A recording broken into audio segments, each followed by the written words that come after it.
ನಮ್ಮ ಪಕ್ಷದ ಹೈಕಮಾಂಡ್ನವರು ಶ್ರೀ ಮಲ್ಲಿಕಾರ್ಜುನ್ ಖರ್ಗೆ ಅವರು, ಪಕ್ಷದ ಅಧ್ಯಕ್ಷರು ಶ್ರೀ ರಾಹುಲ್ ಗಾಂಧಿಯವರು, ನಮ್ಮ ಲೋಕಸಭೆಯ ವಿರೋಧ ಪಕ್ಷದ ನಾಯಕರು ಮತ್ತು ನಮ್ಮ ನಾಯಕರು, ನಮ್ಮ ಉಸ್ತುವಾರಿ ಪ್ರಧಾನ ಕಾರ್ಯದರ್ಶಿಗಳ ಸುರ್ಜಿವಾಲಾ ಅವರು ಮತ್ತು ನಮ್ಮ GSO ಪ್ರಧಾನ ಕಾರ್ಯದರ್ಶಿಗಳು ಹೆಡ್ ಕ್ವಾರ್ಟರ್ಸ್ ಶ್ರೀ ವೇಣುಗೋಪಾಲ್ ಅವರು, ಹಾಗೆ ಶ್ರೀಮತಿ ಪ್ರಿಯಾಂಕಾ ಗಾಂಧಿ ಅವರು, ಇವರಿಗೆ ನಾನು ಧನ್ಯವಾದಗಳನ್ನು ಹೇಳೋದಕ್ಕೆ ಬಯಸ್ತೇನೆ.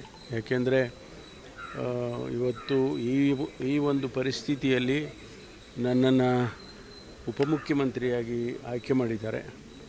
ಅವರಿಗೆ ನನ್ನ ಮೇಲಿಟ್ಟಿರ್ತಕ್ಕಂಥ ವಿಶ್ವಾಸ, ನಂಬಿಕೆ, ಅದಕ್ಕಾಗಿ ನನಗೆ ಆಭಾರಿಯಾಗಿದ್ದೇನೆ ಅಂತೇಳಿ ಹೇಳೋದಕ್ಕೆ ಬಯಸ್ತೇನೆ. ಇದು ಮತ್ತೊಂದು ಅವಕಾಶ ರಾಜ್ಯದ ಜನತೆಗೆ ಕೆಲಸ ಮಾಡೋದಕ್ಕೆ, ನಮ್ಮ ಪಕ್ಷದ ಸಿದ್ಧಾಂತಗಳ ಹಿನ್ನೆಲೆಯಲ್ಲಿ, ನಮ್ಮ ಪ್ರಣಾಳಿಕೆಯ ಹಿನ್ನೆಲೆಯಲ್ಲಿ ಕೆಲಸ ಮಾಡೋದಕ್ಕೆ ಮತ್ತೊಂದು ಅವಕಾಶ ಅಂತೇಳಿ ನಾನು ಭಾವಿಸ್ತೇನೆ.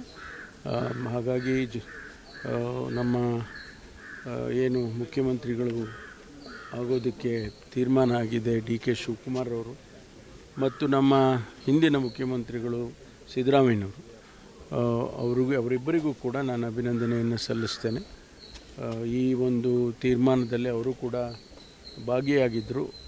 ಹಾಗಾಗಿ ಅವರಿಗೂ ಕೂಡ ನಾನು ಧನ್ಯವಾದಗಳನ್ನು ಈ ಸಂದರ್ಭದಲ್ಲಿ ಸಲ್ಲಿಸೋದಕ್ಕೆ ಬಯಸ್ತೇನೆ.